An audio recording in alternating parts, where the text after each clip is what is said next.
BRS నేతల రక్తం చల్లితే పంటలు పండుతాయన్న సీఎం రేవంత్ రెడ్డి వ్యాఖ్యలు దుమారం రాజేశాయి. పంటలు పండించేందుకు రక్తం కావాలంటే ఇచ్చేందుకు తాము సిద్ధంగా ఉన్నామన్నారు మాజీ మంత్రి హరీష్ రావు. అయితే హరీష్ కు రక్తం చిందించే ధైర్యం లేదంటూ కౌంటర్ ఇచ్చారు కాంగ్రెస్ నేత జగ్గారెడ్డి. తమ రక్తంతో పంటలు పండుతాయని ముఖ్యమంత్రి భావిస్తే కేసీఆర్, కేటీఆర్ సహా తామంతా రక్తం ధారపోసేందుకు సిద్ధంగా ఉన్నామన్నారు బీఆర్ఎస్ ఎమ్మెల్యే జగదీష్ రెడ్డి.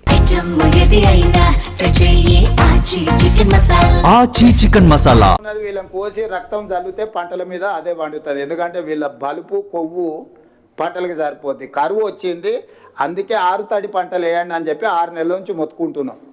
దానికి తప్పులు అట్టి కరువు వచ్చింది. కేసీఆర్, హరీష్ కు కాంట్రాక్ట్ ఇస్తాం, వాని గుర్పించమనుర్రి. మంత్రాలు చేస్తారు, తంత్రాలు చేస్తారు, ఏం చేస్తారు చేయమనుర్రి.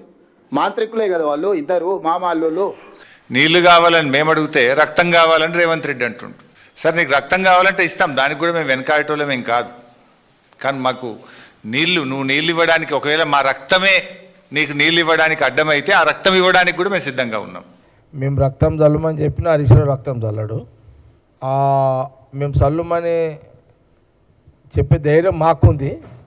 ఆ రక్తాన్ని చిందించే ధైర్యం అతనికి లేదు. హింసలకు తాత మీరు, హింసలకు కేర్ ఆఫ్ అడ్రస్ కేసీఆర్ ఇల్లు.